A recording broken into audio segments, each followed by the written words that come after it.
Evening everyone. Today I'm going to give you a quick tour of my Hallicrafters SX-115 receiver. It is a handband only receiver covering the 80, 40, 20, 15 and 10 meter bands.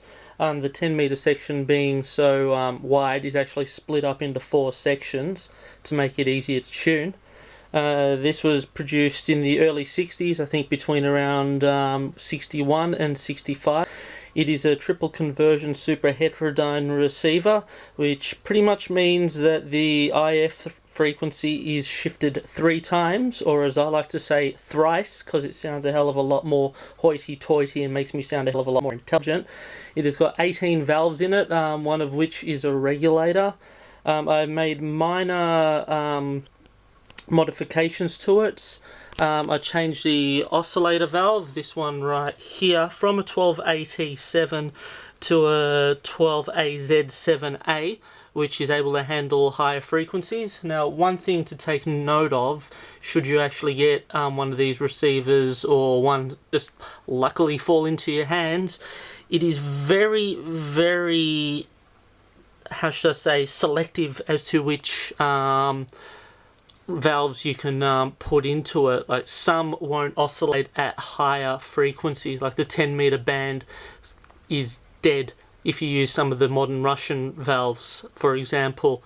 Another modification, I changed 2 of the 60C6s, the one for the RF amp and one for the first IF amp, to 6 DK6s, which are pretty much the same spec, although a higher transconductance, which means you get a bit more gain and it makes the receiver a bit more sensitive.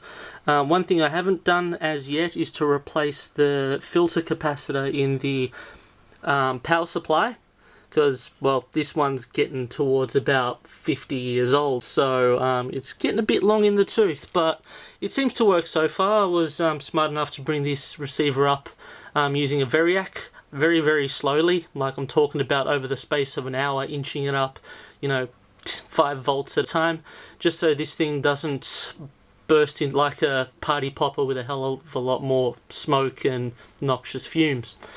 Anyway, what I'm going to do, I'm going to set this little fella up, and being the evening, I'll choose the 40 meter band because it's pretty active and I have a soft spot for it.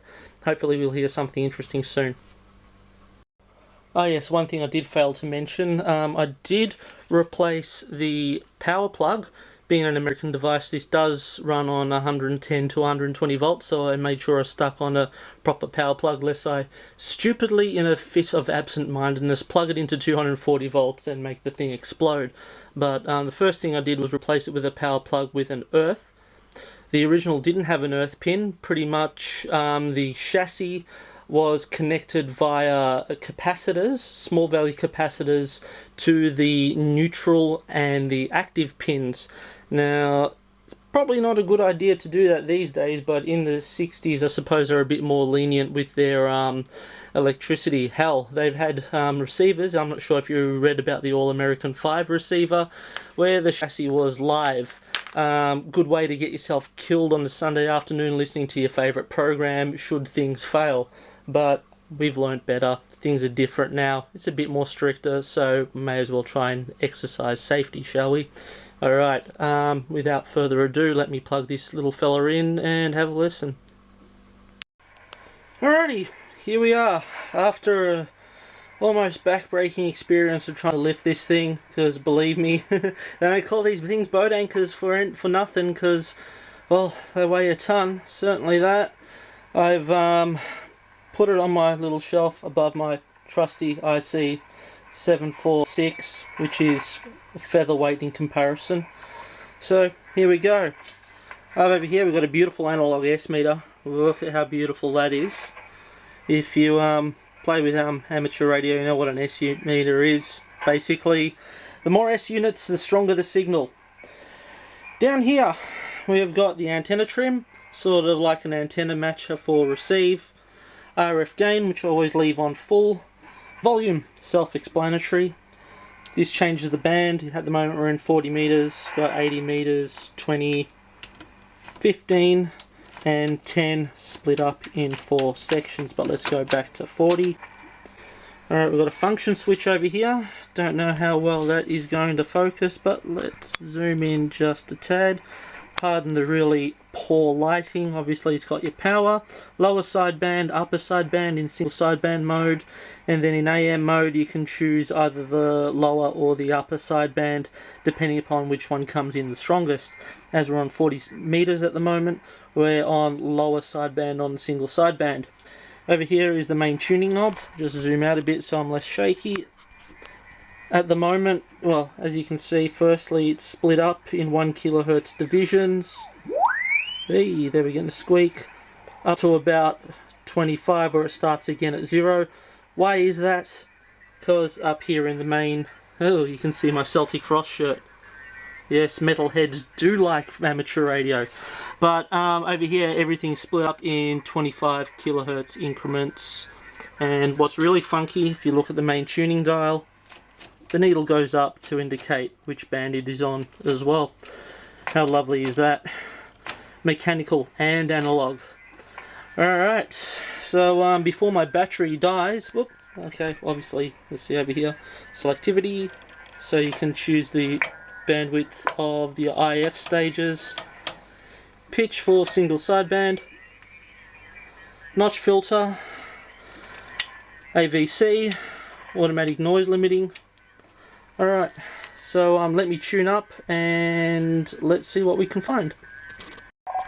Alright, we've got ourselves a rather strong Morse signal over there. I'll just lower the pitch a bit to something a bit more comfortable. I'll give you an example of what the selectivity switch can do. At the moment we've got the IF on 3 kHz, 2.5 kHz, 1 kHz, 5 kHz, and that gets rid of a lot of the noise for Morse to make it a bit easier, especially if the band is crowded. Alright, next thing I'm going to do, I'm going to find a nice single sideband station and let's have a listen. 08 in the back of it. Oh dear me, that would have been enough to, well, you wouldn't have been able to pick forward this case. Alright, here we are. We've got a couple of fellas sitting here talking about cars. Used to lay 2 Nice strong signal. Sounds lovely. Well, obviously we're using a valve receiver over here, so you know you wouldn't expect it to sound crap. Well, just to give you an idea, this was actually my is my first ham receiver. I was using this. Actually, I'll turn it down so I'm not fighting against it.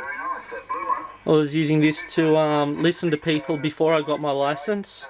If anything, this really motivated me to get it. It's a lovely piece of equipment. Alright, let's find ourselves a nice little AM station. Let's find it, let's go to 7110, where those nasty, nasty people who are, ooh, let's change modes.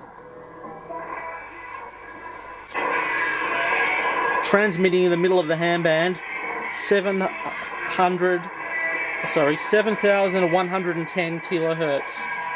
Acma, see this? See this? This is not good. This is not good. This is naughty. If only something can be done about it. Alright. Up at around about 7,200. We got some of the Asian stations.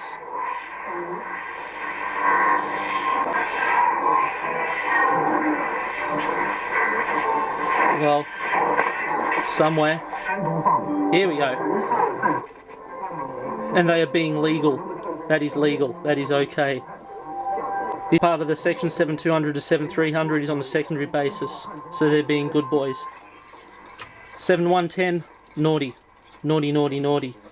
But, yeah, I doubt it ACMA sit there and watch YouTube, and if they do watch YouTube, they wouldn't be watching my videos. But anyhow, hope you had fun, because I certainly did. I love this radio, and I should use it more often, but it hurts. Anyhow, I'll see you later from VK3 NAF. Catch up.